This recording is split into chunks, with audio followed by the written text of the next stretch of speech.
This book is being read with permission from Scholastic Incorporation. So today we are going to be reading Mike Mulligan and His Steam Shovel, Story and Pictures by Virginia Lee Burton. So I want you guys to take a look at the cover. So there we have Mike Mulligan, and then we have his steam shovel right there. Does anybody have predictions about what Mike Mulligan and his steam shovel will be doing? We can also take a look at the back cover where there's another picture, and there is Mike Mulligan inside his steam shovel. He's controlling it. What does it look like they're doing in the picture? They're digging a hole, so what can we predict the rest of this book is going to be about? We'll just have to see. Mike Mulligan and his steam shovel.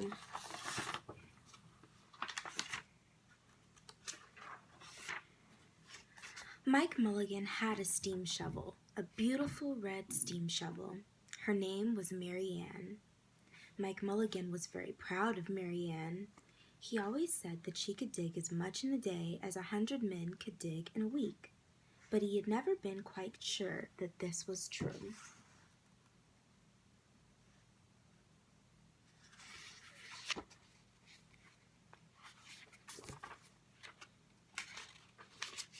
Mike Mulligan and Mary Ann had been digging together for years and years. Mike Mulligan took such good care of Mary Ann, she never grew old. It was Mike Mulligan and Mary Ann and some others who dug the great canals for the big boats to sail through. So that's them digging, and that's the aftermath of their digging, their final result. It was Mike Mulligan and Mary Ann and some others who cut through the high mountains that trains could go through.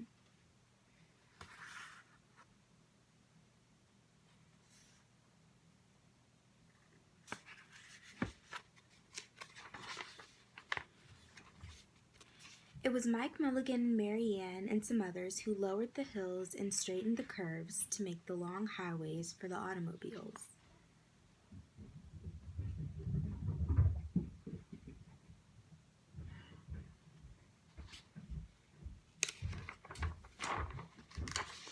And it was Mike Mulligan and Mary Ann and some others who dug the deep holes for the cellars of the tall skyscrapers in the big cities. When people used to stop and watch them, Mike Mulligan and Mary Ann used to dig a little faster and a little better. The more people stopped, the faster and better they dug. Some days they would keep as many as 37 trucks busy, taking away all the dirt they had dug. So, would you guys say that Mike and Mary Ann have a big role in the town?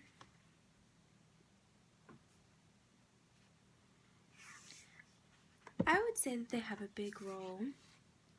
They're doing all this digging all around town. It seems like they have a pretty big job to do. Like, the people in the town rely on them to dig all of these things. Then along came the new gasoline shovels and the new electric shovels and the new diesel motor shovels, and they took all the jobs away from the steam shovels. Mike Mulligan and Mary Ann were very sad. Let me see, on the hole it says, "No steam shovels wanted."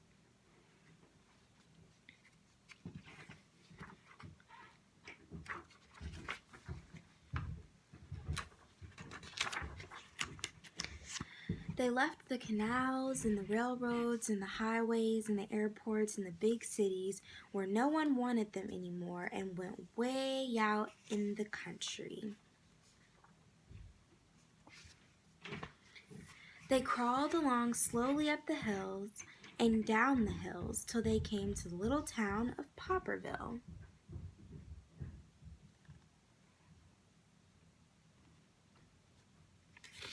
What do you think is going to happen to Mike and Mary Ann in Popperville? What's your first impression of Popperville from this picture? Do they seem like nice people? I think we should read to keep going. Figure out if they're nice people or not. When they got there, they found that the selectmen were deciding who should dig the cellar for the new town hall. Mike Mulligan spoke to Henry B. Swap, one of the selectmen. "I heard," he said, "that you're going to build a new town hall. Mary Ann and I will dig the cellar for you in just one day."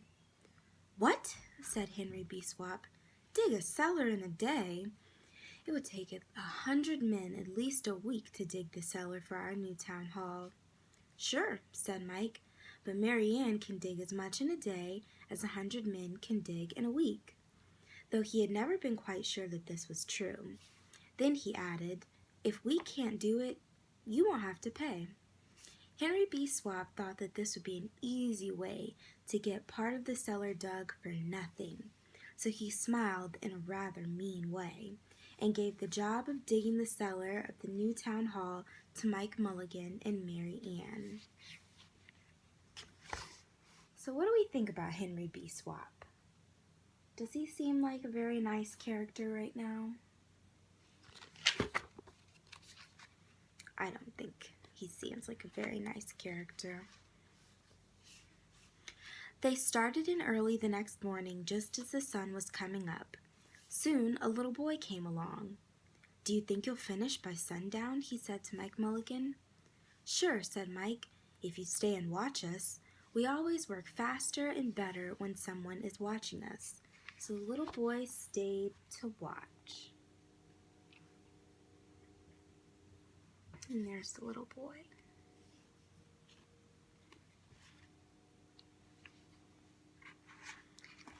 Then Mrs. Gillicuddy, Henry B. Swap, and the town constable came over to see what was happening, and they stayed and watched.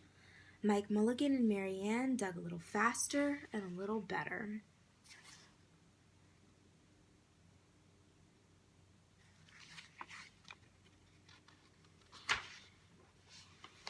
This gave the little boy a good idea.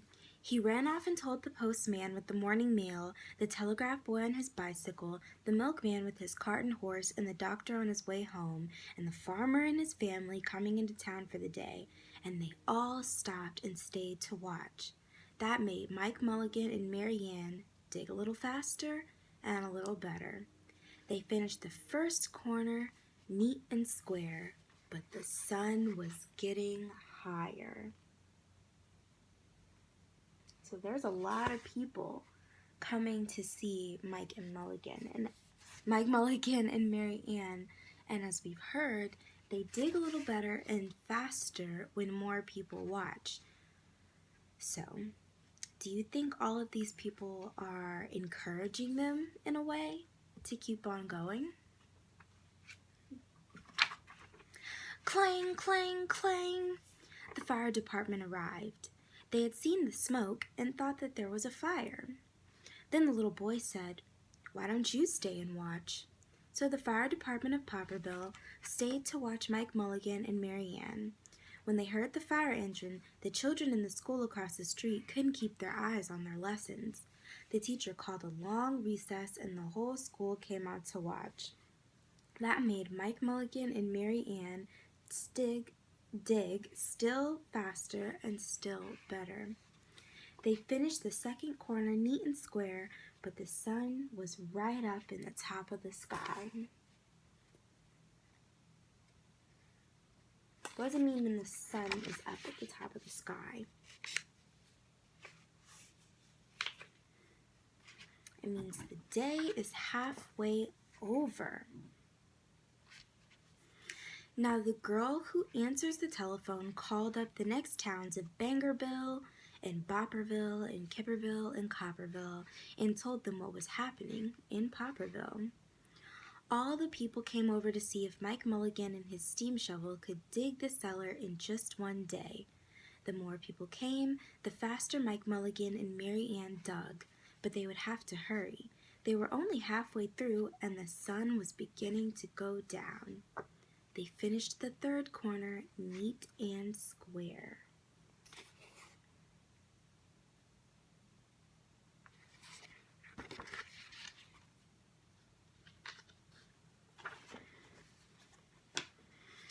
Then suddenly it was quiet. Slowly the dirt settled down, the smoke and steam cleared away, and there was the finished cellar. 4 corners, neat and square, 4 walls straight down, and Mike Mulligan and Mary Ann at the bottom, and the sun was just going down behind the hill. "Hooray!" shouted the people. "Hooray for Mike Mulligan and his steam shovel. They have dug the cellar in just one day." They finished it. They finished the cellar. So Mike Mulligan, was he right in his prediction that Mary Ann could work just as fast as 100 men in a week? Suddenly the little boy said, "How are they going to get out?" "That's right," said Miss Gillicuddy to Henry B. Swap. "How is he going to get his steam shovel out?" Henry B. Swap didn't answer, but he smiled in a rather mean way. Then everybody said, "How are they going to get out? Hi, Mike Mulligan, how are you going to get you and your steam shovel out?" Mike Mulligan looked around at the 4 square walls and the 4 square corners, and he said, "We've dug so fast and we've dug so well that we've forgotten to leave a way out." Nothing like this had ever happened to Mike Mulligan and Mary Ann before, and they didn't know what to do. How do you think they should get out of the cellar?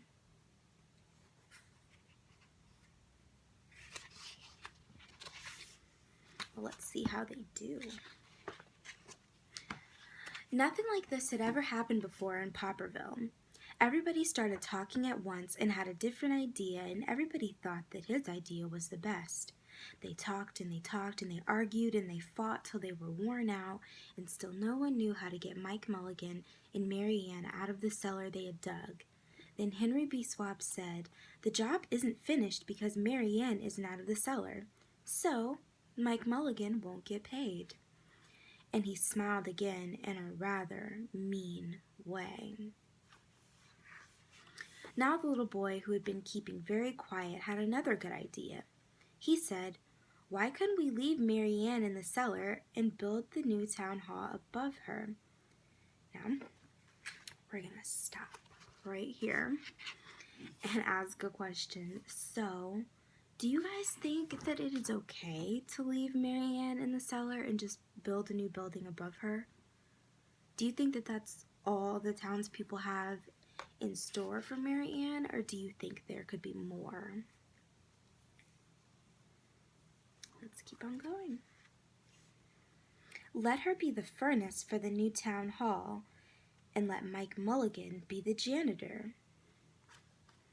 Then you wouldn't have to buy a new furnace, and we could pay Mike Mulligan for digging the cellar in just one day." "Why not?" said Henry B. Swap, and smiled in a way that was not quite so mean. "Why not?" said Miss Gillicuddy. "Why not?" said the town constable. "Why not?" said all the people. So they found a ladder and climbed down into the cellar to ask Mike Mulligan and Mary Ann. "Why not?" said Mike Mulligan. So it was decided, and everybody was happy.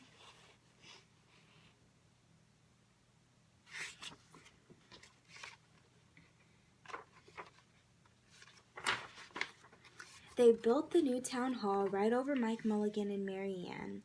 It was finished before winter. Every day the little boy goes over to see Mike Mulligan and Mary Ann, and Mrs. Gillicuddy takes him nice hot apple pies. As for Henry B. Swap, he spends most of his time in the cellar of the new town hall, listening to the stories that Mike Mulligan has to tell, and smiling in a way that isn't mean at all.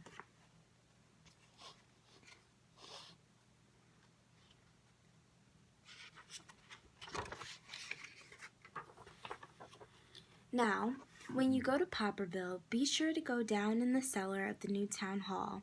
There they'll be, Mike Mulligan and Mary Ann, Mike in his rocking chair smoking his pipe, and Mary Ann beside him warming up the meetings in the new town hall.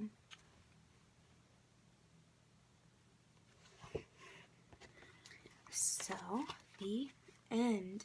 Now that we finished the book, I want you guys to do a quick write for me. And in this quick write, I want you to think about how Mike and Mary Ann felt like they didn't have a role anymore after the city turned to different forms of shovels. So, has there ever been a time in your life where you had a role and you weren't really needed in that role anymore, so you had to try something new? How was that for you? I want you guys to do like a quick write on an index card for me, just to think about that. Brainstorm about a time that you had a role and it didn't exactly work out the way that you thought it would. So I just want to go ahead and thank Virginia Lee Burton for illustrating and writing this book so that we were able to read it today for our interactive read aloud. And thank you all for listening. Goodbye.